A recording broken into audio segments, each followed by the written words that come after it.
we are, living in a world that's twisted and darkened by sin within and without. We're facing difficult decisions every day with hearts crying out, I don't even know right from wrong. I don't even know up from down right now. I need someone outside this human condition who can see everything and tell me what to do. And God's like, hey, I'm here. I can see everything. I can see exactly where you are in your life, and I can see exactly where you need to go. This is the way, walk in it. Hi, my name is Zach Dudenhofer. I'm the pastor here at Unity Baptist Church. Thanks for stopping by. If you're interested in knowing what we're all about, I'd summarize it by saying that we're a family of redeemed individuals desiring to live in obedience to God's will by the power of God's grace to the praise of God's glory. And we're proud to be a church that's both grounded firm in history and growing fast towards the future. Our church was founded in 1808 as one of the first Baptist churches in Pennsylvania and was planted by a group of Puritans from Virginia.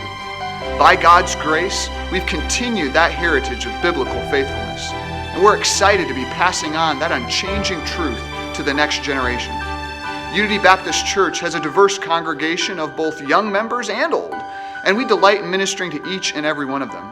Whether it's through our ladies' Bible studies, or our men's breakfasts, or our youth classes, or our Awana ministries, or our summer outreaches, we are excited to be passing on the unchanging, transforming gospel of Jesus Christ to a new generation that must praise the Lord, that must come to know Him, love Him, and serve Him. If you have any questions at all, feel free to send us an email at info@unitypa.org. We'd love to hear from you, and we'd love to have you join us in worshiping God this Sunday at Unity Baptist Church. By how we have lived our lives, none of us can stand righteous before God on the basis of our own works. Rather, we stand guilty before Him.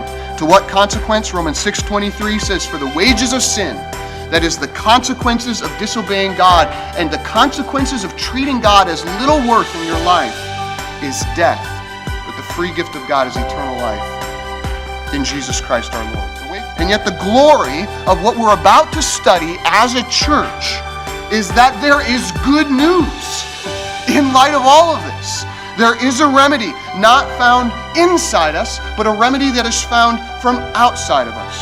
And what is that good news? The good news is this, that according to the pages of Scripture alone, sinners like you and me can be saved by grace alone, through faith alone, in Christ alone, to the glory of God alone. That is the good news. This is the gospel.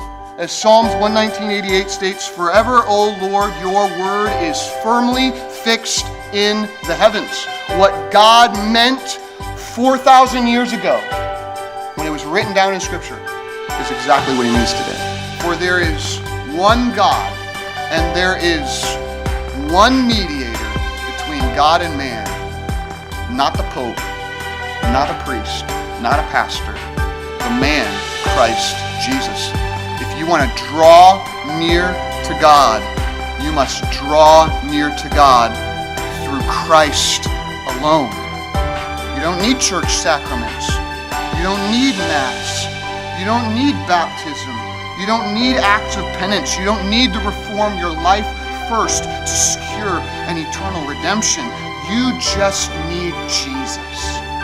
What makes Christ's work so sufficient is that in His death, burial, and resurrection, a divine exchange took place. Christ takes our sin, and we take His righteousness. This is the gospel. We don't preach ourselves.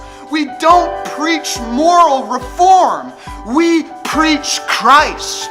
And Christ alone. As when you trusted in Christ, you got all of Him, and He is all you need. As Paul wrote to the Corinthians, Christ has become to you wisdom from God, righteousness and sanctification and redemption. Christ is all you need, Christ alone. As Paul wrote to the Ephesians, every spiritual blessing in the heavenly places is yours in Christ Jesus. Christ is all you need, Christ alone. As Paul wrote to the Colossians, let no man judge you. You are complete in Him. Because it is Christ alone and His work on the cross in your place who can secure for sinners like you and me an eternal redemption, an abundant grace, a perfect righteousness, a purpose for living, an everlasting life, and a firm assurance that he who has the Son has life.